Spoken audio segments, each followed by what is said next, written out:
살아계신 아버지 하나님, 하나님의 그 크신 사랑과 은혜를 감사합니다. 영원히 죄로 말미암아 죽었던 저희를 단번에 구원하시기 위해 하나밖에 없는 독생자 예수 그리스도를 이 땅에 보내주시고 그 예수 그리스도의 십자가의 보혈로 저희의 죄가 사함받게 하시고 하나님을 향하여 아버지라 부를 수 있는 놀라운 특권을 드리게 해주셔서 감사합니다. 오늘도 이 놀라운 하나님의 은혜와 하나님의 사랑을 찬양하는 그 주님의 뜻대로 살기 위해 참 사랑의 귀한 당신의 백성들이 모여사오니 아버지 이 시간 하나님의 성령으로 우리 각 사람의 마음을 붙들어 주시고 우리가 드리는 예배로 아버지 영광받아 주시옵소서. 하나님의 성령이 우리 각 사람의 심령 속에 충만히 운행해 주시기를, 그래서 주의 뜻이 이루어지게 해 주시기를 예수님 이름으로 기도하옵나이다. 아멘. 우리 지난주에 마음이 강팍함으로 하나님 말씀에 불순종하는 이집트의 파라오를 하나님께서 어떻게 다루시는가를 봤습니다. 여러분, 마음이 강팍함으로 하나님의 말씀에 불순종하는 파라오에게 하나님께서 내리신 첫 번째 제안이 무엇입니까?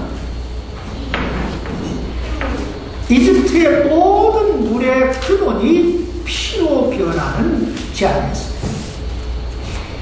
그래서 이집트의 모든 백성들은 일주일 동안 마실 물이 없어서 정말 세상말로 죽을 고생을 겪게 되지요.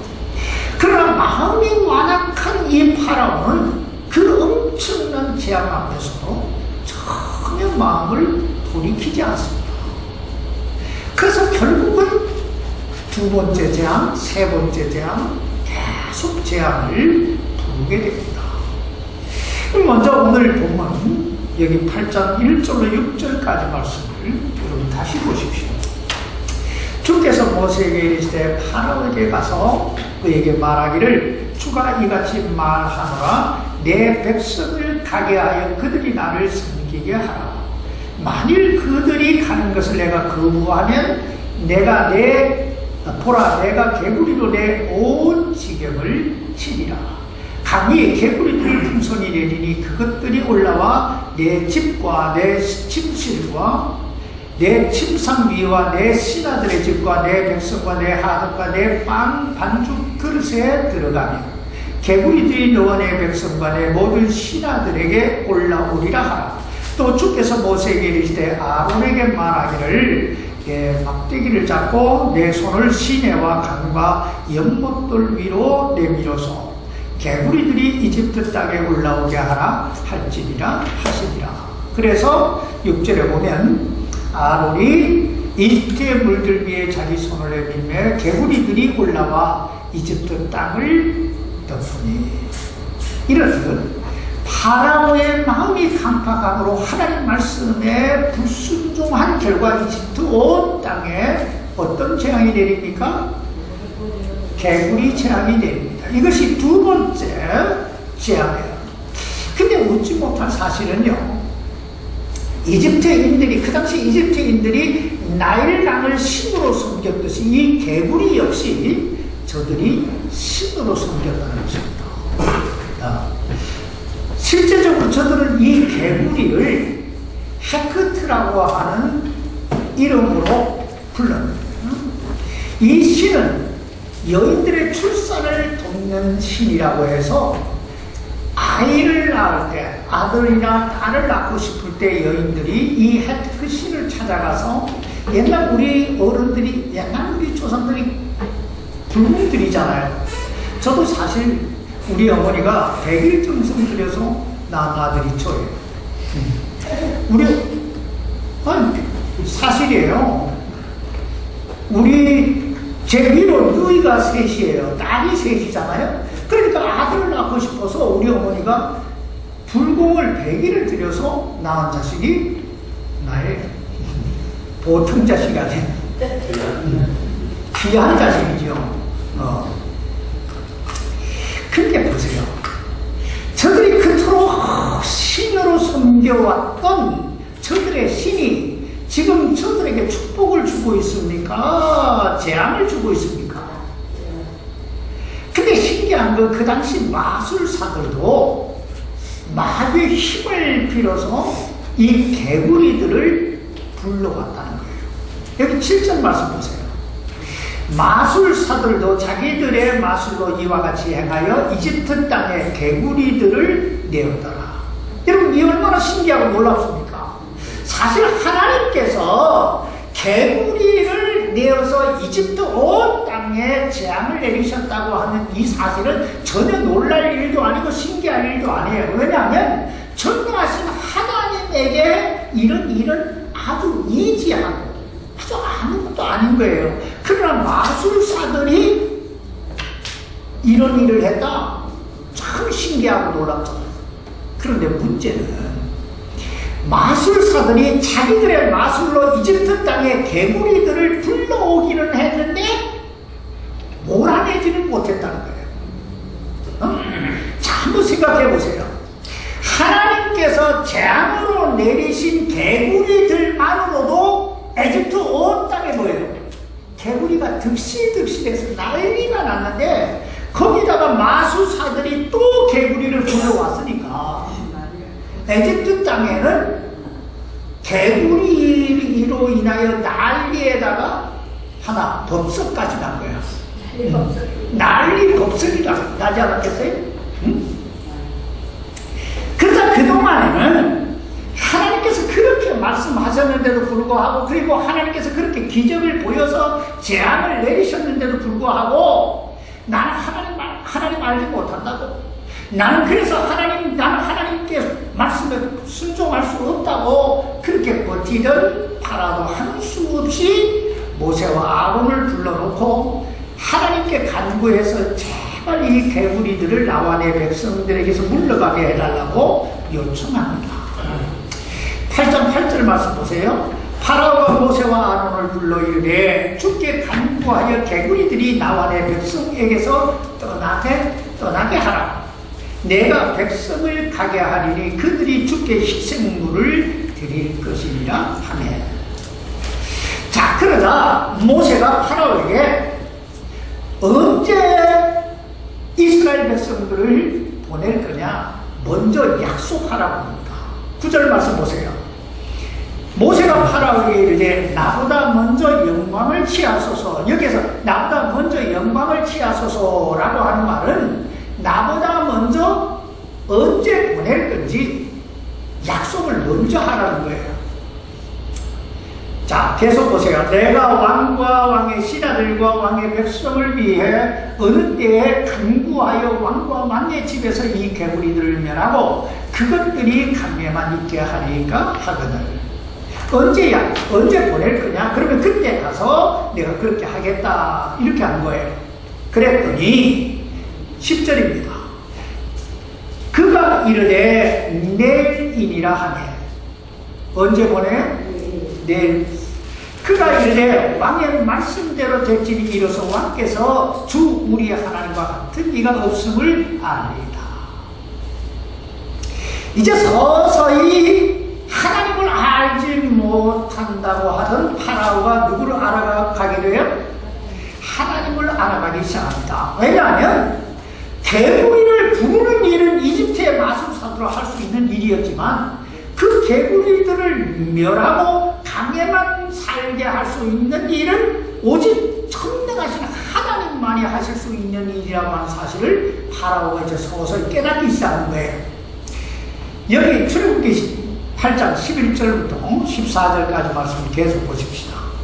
개구리들이 왕과 왕의 집과 왕의 신하들과 왕의 백성에게서 떠나 강에만 있으리이다 하고 모세와 아론이 파라오를 떠나 나가서 주께서 파라오에게 내리신 개구리들로 인해 모세가 그분께 부르짖으니라.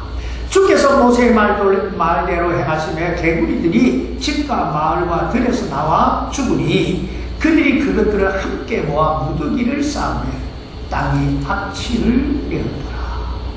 여러분, 이 얼마나 놀라운 일입니까? 이집트 사람들이 그렇게 신으로 섬겨왔던 이 개구리들을 하나님은 하나님 말씀 한마디 한마디에 싹 멸하시잖아요. 그래서 성경은 이렇게 말씀하시는 거예요. 나 외에 다른 신이 없는 거예요. 하나님 외에 다른 신이 없는 거예요. 근데 문제는 이 개구리 문제가 해결되자 그 사이에 파라오의 마음이 바뀌어버렸다는 거예요. 15절 말씀 보세요. 그러나 잠시 연기된 것을 파라오가 보고는 자기의 마음을 강팍하게 하여 그들의 말에 귀를 기울이지 아니하였으니 주께서 말씀하신 것과 같더라.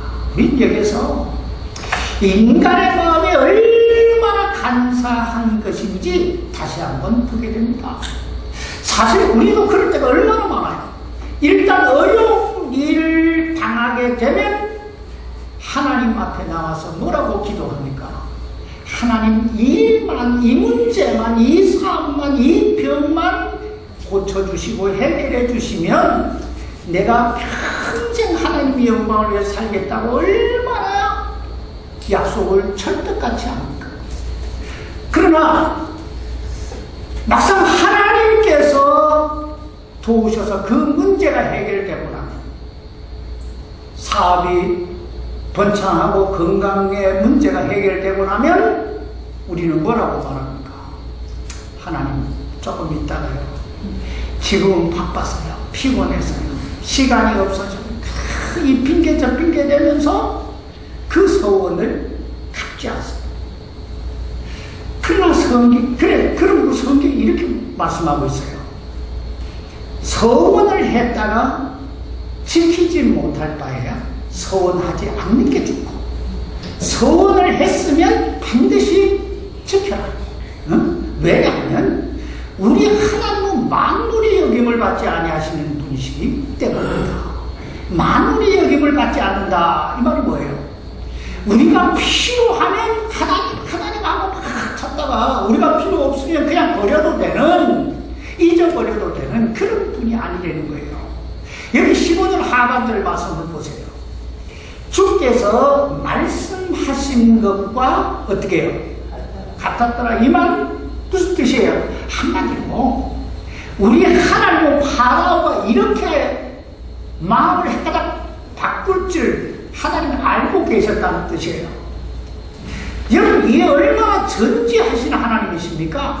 그러면 할 수 있으면 소원하지 말고 소원했으면 갚으시기를 바랍니다.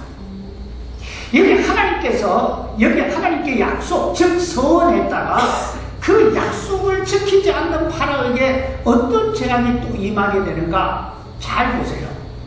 8장 16절부터 17절입니다. 주께서 모세에게 이르시되 아론에게 말하기를 내 막대기를 내밀어 땅에 티끌을 치게 하라. 그것이 이집트 온 땅에서 이가 되리라 하시니 그대로 행하였더라. 아론이 막대기를 잡고 자기 손을 내밀어 땅에 티끌을 치매 그것이 사람과 짐승 속에서 뭐가 됐어요? 이가 되었으니 땅의 모든 티끌이 이집트 온 땅에서 이가 되었더라. 이것이 마음이 강팍함으로 하나님의 말씀에 불순종했다. 그리고 하나님 앞에서 한 그 약속을 저버린 파라오에게 내려진 세 번째 재앙입니다. 여러분, 첫 번째 재앙이 뭐예요? 나일강이 변하여 피가 되는 거예요. 두 번째 재앙이 뭐예요? 개구리예요. 세 번째 재앙. 근데 신기하고도 참 기가 막힌 일은요, 이집트 사람들이 이 역시 호루스라고 하는 신의 이름으로 섬겼다는 거예요. 그러니까 인간이 나약한 존재고 어리석은 존재니까 그저 그 기어다니는 그 일을 신으로 섬긴 거예요. 그리고 우리가 여기서 주목해 봐야 할 건 이집트의 마술사들이 티끌이 변하여 이가 되게 하는 이 기적은 행하지 못했다는 거예요. 여기 18절 말씀 보세요. 마술사들이 자기들의 마술로 그와 같이 행하여 이를 내려 하였으나 어떻게 해요? 하지 못하였더라. 그러므로 사람과 짐승에게 이가 있었더라. 그렇다면 여러분, 왜 이집트의 마술사들은 티끌이 변하여 이가 되게 하는 이 기적은 행하지 못했을까요? 이걸 왜 못했을까요? 이것은 한마디로 생명 창조에 관한 것이기 때문에 그래요. 여러분, 티끌이 뭡니까? 티끌은 무생물이에요. 그럼 이는 뭐예요? 생물이에요. 이와 같이 무에서 유를 창조하실 수 있는 분은 오직 하나님밖에, 전능하신 하나님만이 하실 수 있는 영역인 거예요. 그러면 이 사실을 깨달은 이 이집트 마술사들이 이렇게 고백합니다. 19절 보세요. 그런데 마술사들이 파라에게 이르되 이것은 하나님의 뭐예요?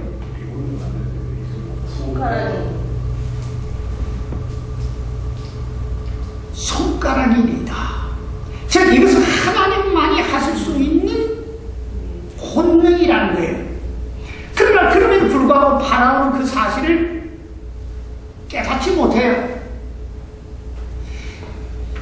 여러분, 내가 티끌이 변화에 이가 됐다, 이건 생명이고 여기에 생명 창조다, 그래서 하나님만이 하실 수 있다니까 또 어떤 분은 이 사람들이 개구리도 만들었지 않냐 그러는데 개구리 만든 게 아니고 불러온 거예요. 개구리를 불러온 거예요. 만든 게 아니고. 자, 그러나 그럼에도 불구하고 파라오는 그 사실을 깨닫지 못해요. 이게 하나님의 권능이다 이렇게 말했는데도 파라오는 그걸 깨닫지 못해요. 그렇다면 여러분, 왜 파라오는 그 사실을, 이 마술사들도 깨달은 이 사실을 파라오는 못 깨달았을까요? 19절 말씀 보세요. 그런데 마술사들이 파라오에게 이르되 이것은 하나님의 손가락이니이다 하였으나 파라오의 마음이 어떻게 해요? 강팍해졌어. 그가 그들의 말을 듣지 아니하였으니 주께서 말씀하신 것과 같았더라. 여러분, 왜 파라오가 저들의 말을 듣지 않았다고요? 마음이 강팍해. 이처럼 사람이 마음이 강팍해지면요, 다른 사람의 말에 귀를 기울이지 않아요. 절대 남의 말 듣지 않아요. 심지어 하나님의 말씀을 들어도 그 마음에 말씀이 들어오지 않아요. 그래서 계속 뭐만 불러요? 재앙만 부르는 거예요. 화만 부르는 거예요. 여기 20절로 21절까지 말씀 보세요. 주께서 모세에게 이르시되 아침에 일찍 일어나 파라오 앞에 서라. 보라, 그가 물에 나오나니. 여러분, 왜 이 파라오가 아침에 물에 나온다 그랬어요? 파라오가 나일강을 신으로 섬겼단 말이에요. 그러니까 그 신에게 우리말로 하면은 신을 섬기려고 여기에 일찍이 강에 나온 거예요. 그에게 말하기를 주가 이같이 말하노라. 내 생명을 가게 하여 내 백성을 가게 하여 그들이 나를 섬기게 하라. 내가 만일 내 백성을 가게 하지 아니하면 보라, 내가 너와 내 신하들과 내 백성과 내 집에 파리떼를 보내리니 이집트 사람들의 집에 파리떼가 가득하며 그들이 거하는 땅에도 그러하리라. 이것이 바로 마음이 강팍함으로 하나님 말씀에 불순종했던 파라오에게 내리신 하나님의 네 번째 재앙입니다. 근데 이것도 웃지 못할 사실은요, 그 당시 이집트 사람들이 이 파리도 자기들의 운명을 좌우하는 신으로 섬겨왔다는 거예요. 그러나 어때요? 저들은 자신들의 운명을 좌우하는 그 신으로 섬겨왔던 그 파리떼로 인해서 죽을 고생을 하는 거예요. 24절 보세요. 주께서 이와 같이 행하시니 극심한 파리떼가 파라오의 집과 그의 신하들의 집과 이집트 온 땅에 이르렀고 파리떼로 인하여 그 땅이 어떻게 해요? 부패하게 되었더라. 이처럼 하나님께서는 여기 이집트인들이 섬겨왔던 모든 우상들, 즉 저들의 신을 하나하나씩 파괴하고 있죠. 죽여가고 있는 거예요. 그러면서 이 세상의 진정한 신이 누군지, 이 세상 만물의 주인이 누구신지 하나님이 보여주시는 거예요. 근데 여기 네 번째 재앙에서 우리가 주목해 봐야 할 건, 이 네 번째 재앙부터는 하나님께서 이집트와 이스라엘 사이에 구별을 두고 계신다는 거예요. 여기 출애굽기 8장 22절부터 23절까지 말씀 보세요. 그날에 내가 내 백성이 거하는 고센 땅을 분리시켜 거기에는 파리떼가 없게 하리니 이것은 내가 땅의 한가운데 있는 주인 줄을 내가 알게 하려 함이라. 내가 내 백성과 내 백성 사이에 구별을 두리니 내일 이 표적이 있으리라 내일 이 표적이 있으리라 하라 하시고. 그렇다면 여러분, 하나님께서 왜 이집트와 이스라엘 사이에 구별을 두시겠다고 말씀하고 있습니까? 왜 구별을 두신다고 했어요?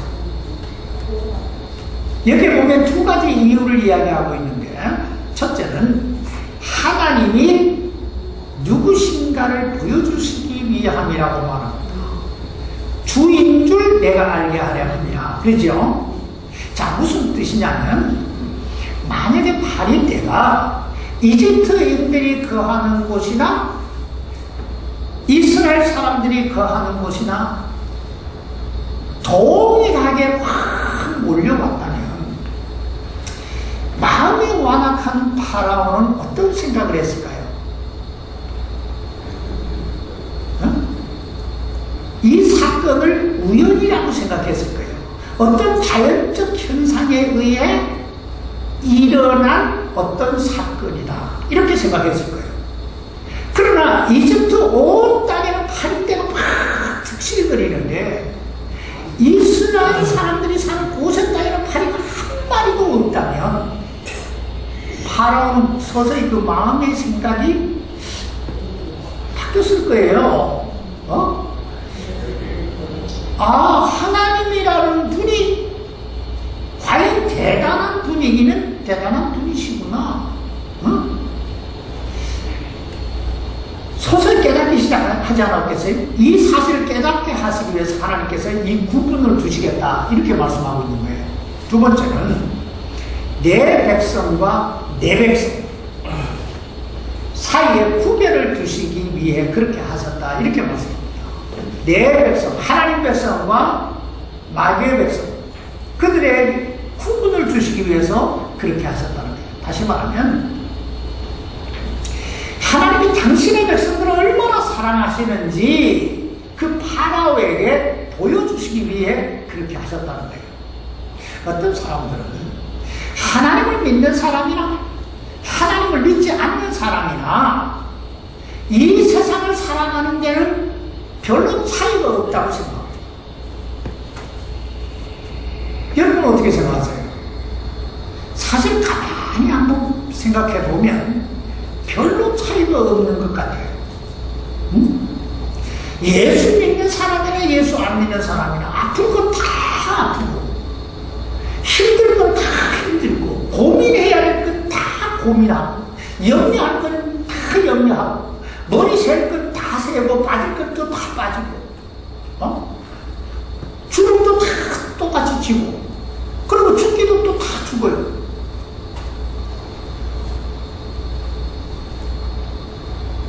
얼마나 똑같아요. 그러나 여러분이 기억하셔야 돼요. 우리 눈으로 볼 때는 모든 게 다 똑같이 보이고 똑같은 것 같아요. 하나님의 눈으로 보실 때는 분명히 분리해서 그리고 구별해서 보시고 계시다는 거예요. 자, 여기 보세요. 하나님께서 내 백성과 내 백성을 여기에 구분하시고 구별하시겠다고 말씀하고 있잖아요. 사실 지금 당장 우리 눈에 보기에는, 우리 생각에는 똑같이 보여도 결정적인 순간, 우리 인생의 가장 결정적인 순간이 다가오면 하나님은 당신의 백성과 마귀의 백성을 완전히 구별하시게 될 줄 믿습니다. 여기 확연히 구별이 되잖아요. 이럴 때 하나님께서 이스라엘 백성과 에집트 사람들의 그 에집트 백성들을 구별하여 재앙을 내리시는 것을 보고 이제 파라오가 다시 모세와 아론을 불러놓고 다시 제안을 해요. 하나님께 희생물, 즉 예배를 드리되 이 땅에서 드리라, 이렇게 제안을 합니다. 여기 25절 말씀 보세요. 파라오가 모세와 아론을 불러 이르되 너희는 가서 이 땅에서 너희 하나님께 희생물을 드리라 하매, 이것이 파라오가 모세에게 제안한 첫 번째 타협안이에요. 우리가 여기서 중요한 사실을 몇 가지 알아둬야 되는데요. 첫째는 파라오는 사탄을 상징한다는 거예요. 파라오가 누굴 상징해요? 사탄. 그러면 에집트는 무엇을 상징할까요? 에집트는 세상을 여기에 상징합니다. 그러므로 마귀는 우리를 죄 많은 이 세상에 어찌하든지 붙들어 놓으려고 온갖 수단과 방법을 다 쓰고 있는 거예요. 지금 파라오가 이스라엘 백성들에게 뭐라고 말합니까? 여기 하나님 앞에 예배 드리는 건 좋다. 그러나 어디서 드려라? 이 땅에서 드려라. 자, 그렇다면 여러분, 이스라엘 백성들이 어떻게 이 파라오와 에집트, 그러니까 마귀와 죄악된 이 세상에서 해방됩니까?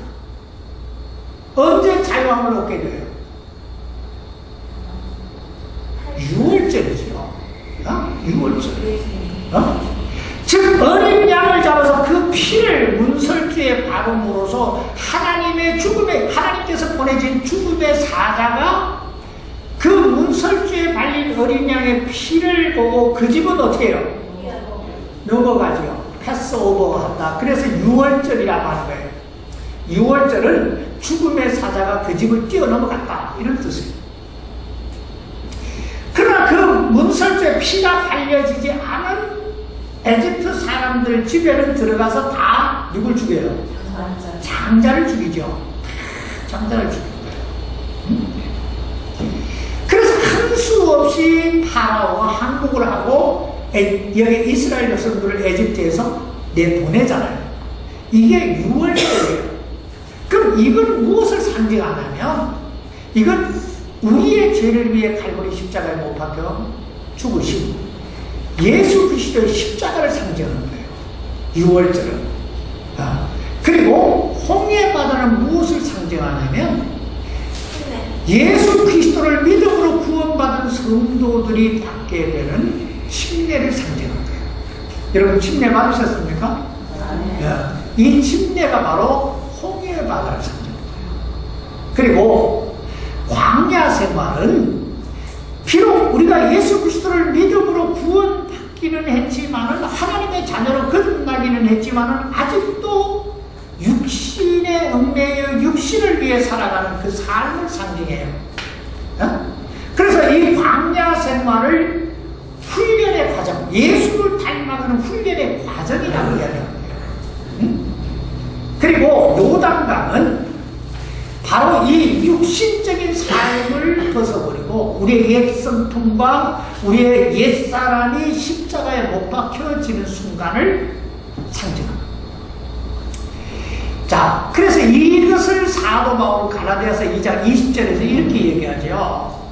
내가 그리스도와 함께 십자가에 못 박혔다니, 그런즉 이제는 내가 사는 것이 아니요 내 안에 누가? 그리스도께서 사신 것이다. 이제 내가 육체 가운데 사는 것은 나를 사랑하사 나를 위하여 자기 몸을 부르시다 하나님의 아들을 믿는 믿음 안에서 안에서 사는 것이다. 이 고백이 요단강이에요. 자, 그러므로 이 요단강은 우리가 일반적으로 찬송가에서 며칠 후 요단강 건너가 만나리, 이 찬송은 사실 가사가 틀린 거예요. 왜냐하면 그 육신의 죽음을 의미하잖아요. 그러면 요단강 건너면 어디에 해야 돼요? 천국에 해야 되잖아요. 그러나 저들이 간 건 어디예요? 가나안 땅이에요. 그럼 가나안 땅이 천국이냐? 천만에. 저들이 들어가서 뭐해요? 들어가자마자 요단강 딱 넘어가서 들어가자마자 뭘 치러요? 전쟁을 치르잖아요. 여리고 전쟁을 치르잖아요. 그리고 그곳에 있는 수많은 족속들과 가나안 족속, 헷 족속, 히브리 족속, 여기 헷 족속하고 전쟁을 계속 치러요. 이런 우리가 들어가야 될 천국에 전쟁이 있을까요, 없을까요? 없지요. 그러므로 이 가나안 땅은 구원받은 성도들, 참 성령으로 충만한 성도들이 정복하게 될 이 세상을 얘기하는 거예요. 응? 그래서 우리는 비록 육신을 드리고 이 세상에 살지만은 주님의 능력으로, 성령으로 달마다 천국같이 살아야 될 줄 믿습니다. 삶이 천국이어야 돼요. 지옥같이 살면 안 돼요. 그럼 아직도 요단강을 못 건넌 거예요. 계속 광야 가고 있는 거예요. 광야 40년 돌다가 죽는 거예요. 자, 아무튼 여기 사단을 상징하는 파라오는 어찌하든지 이스라엘 백성들을 에집트 땅에 묶어 놓으려고, 죄는 에집트 땅에 묶어 두려고 한 거예요. 여기 보세요. 그가 뭐라고 제안합니까? 이 땅에서 너희 하나님께 희생을 드려.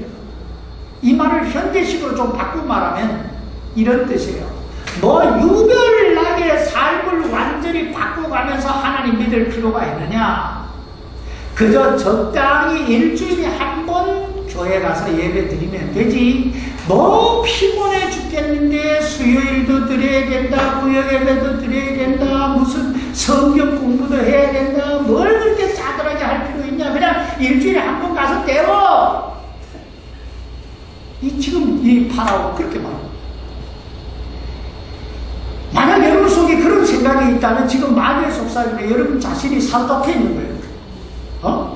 그러나 기억하시기 바랍니다. 이것이 우리 그리스도인들의 신앙과 하나님과의 관계를 파괴하기 위한 마귀 사단의 술법이에요. 그러므로 모세가 뭐라고 이야기합니까? 여기 26절 보세요. 모세가 이르되, 다 같이 봅시다. 시작. 그리함은 합당치 아니하니라. 그리함은 어때요? 합당치 아니하니. 세상과 타협하면서 적당히 하나님 섬기는 것은 어떠하다고요? 합당치 아니하니라. 그럼 왜 세상과 타협하면서 적당히 하나님 섬기는 게 합당치 않을까요? 26절 말씀 계속 보세요.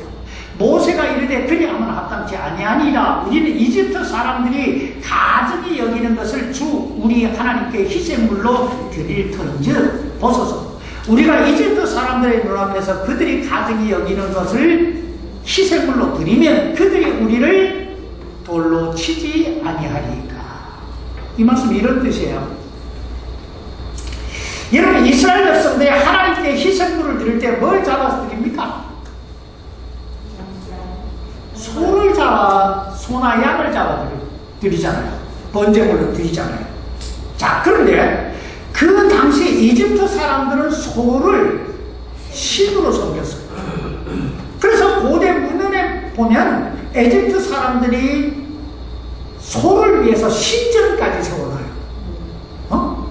자, 그런데 만약에 이스라엘 백성들이 그 땅에서 소를 잡아가지고 하나님께 번제로 드렸다. 어떻게 됐을까요? 난리 나죠, 뭐.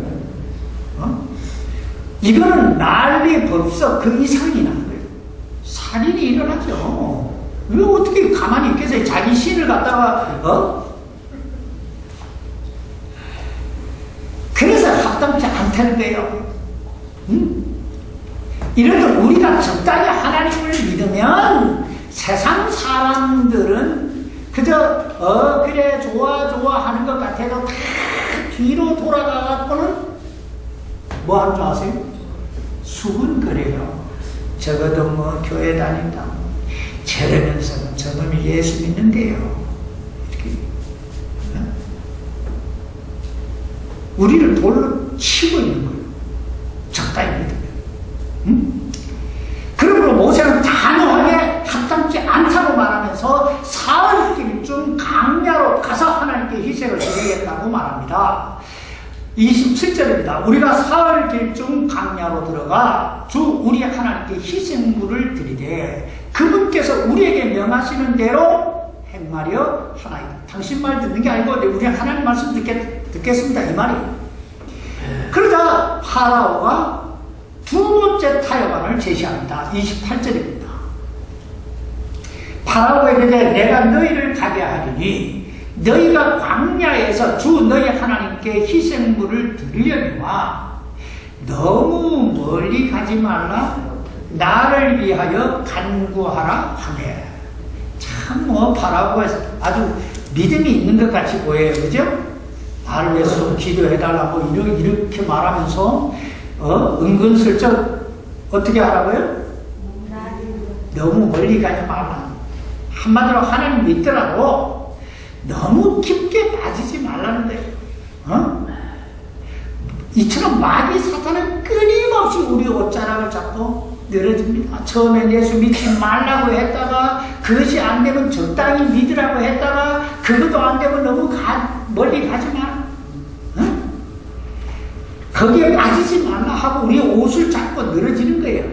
그러므로 모세는 파라오에게 이스라엘을 가게 하겠다는 확답을 받고 나서 하나님 앞에 간구하기 시작합니다. 29절로 30절입니다. 모세가 이르되 보소서 내가 왕을 떠나 나가서 주께 간구하리니 내일 8일때가 파라오와 파라오의 신하들과 파라오의 백성에게서 떠나려니와 파라오께서는 백성이 가서 주께 희생물을 드리지 못하게 함으로써 다시는 속임수를 쓰지 마소서 하니라. 모세가 파라오를 떠나 나가서 주께 간구하매 어떻게 됩니까? 31절입니다. 주께서 모세의 말대로 행하사 8일때를 제거하여 파라오와 그의 신하들과 그의 백성들에게서 떠나게 하시니 한마디로 한 마리도 남지 아니하였더라.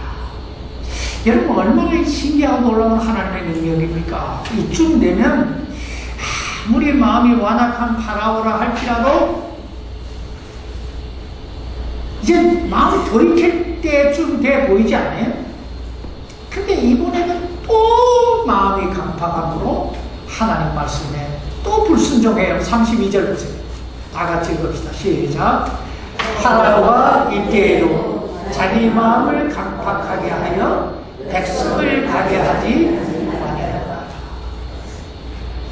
오늘 우리는 이 파라오에게서 두 가지 교훈을 배우게 되는데, 첫째는 마음이 강팍하고 완악한 사람은 뭘 갖다 줘도 깨닫지 못하고 변화되지 않아요. 여기 파라오 보세요. 우리들이 그동안 살펴봤듯이 파라오는 하나님의 말씀을 들을 만큼 들었어요. 또 하나님의 기적을 처음 할 만큼 처음 했어요. 하나님에게 재앙을 당할 만큼 당했잖아요. 그러나 그럼에도 불구하고 어때요? 재앙이 올 때는, 힘들고 어려울 때는 하나님 말씀대로 하겠다가 했다가 위기가 지나가고 나면 어떻게 해요?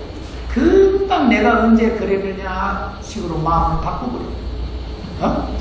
이렇듯 마음이 완악한 사람은 참 변화되기 어렵죠.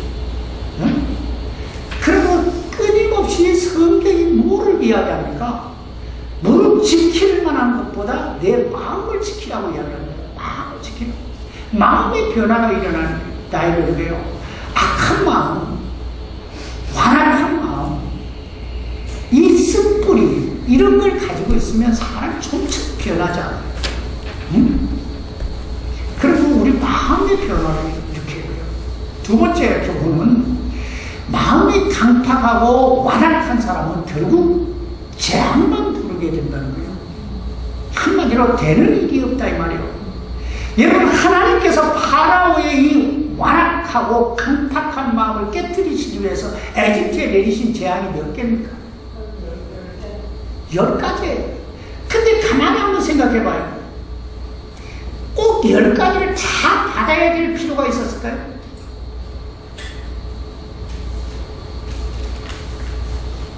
한 가지만 받아도, 아니 한 가지도 안 받아도 됐을 거예요. 하나님이 10가지를 내리시겠다고 처음부터 작정하고 내리신 게 아니에요.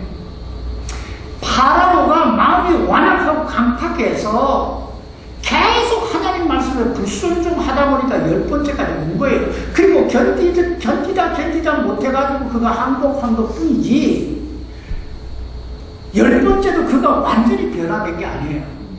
그거 보세요. 이스라엘 백성들이 애굽에서 쭉 갈 때 그 뒤에 누가 따라와요?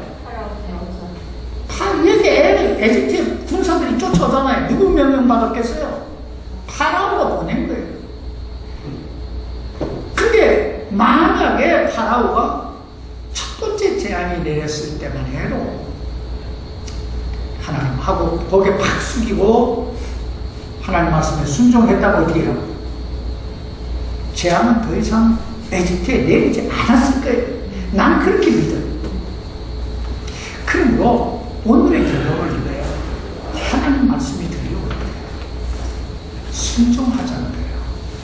하나님께서 무슨 말씀을 하시든지 거기에 아멘으로 받아들이고 우리를 변화시키자는 거예요.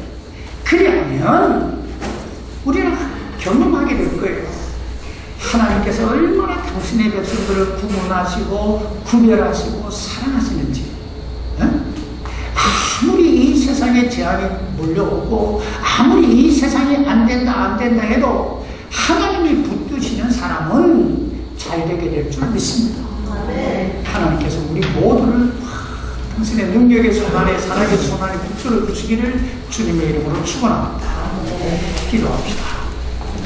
사랑과 은혜가 충만하신 살아계신 아버지 하나님, 참 우리 마음이 하나님 말씀 앞에 완악하지 않도록 우리를 지켜주시고 인도해 주시옵소서. 결국 완악하면 나만 죽는 게 아니고 결국 참 그 나의 완악함으로 나의 가족들이, 나의 백성들이 고통을 당할 수 있다는 걸 우리가 여기 참 이 출애굽기를 통해 배우게 됩니다. 하나님, 우리 마음이 하나님 앞에 합당한 마음이 되게 하시고 우리의 믿음이 주를 향하여 열려있는 믿음이 되게 해 주옵소서. 그래서 구분하시는 하나님, 참 당신의 백성들을 지극히 사랑하시는 하나님의 손길 안에서 우리 모두가 승리할 수 있도록 아버지 역사에 주옵소서. 살아계신 예수님 이름으로 기도하옵나이다. 아멘.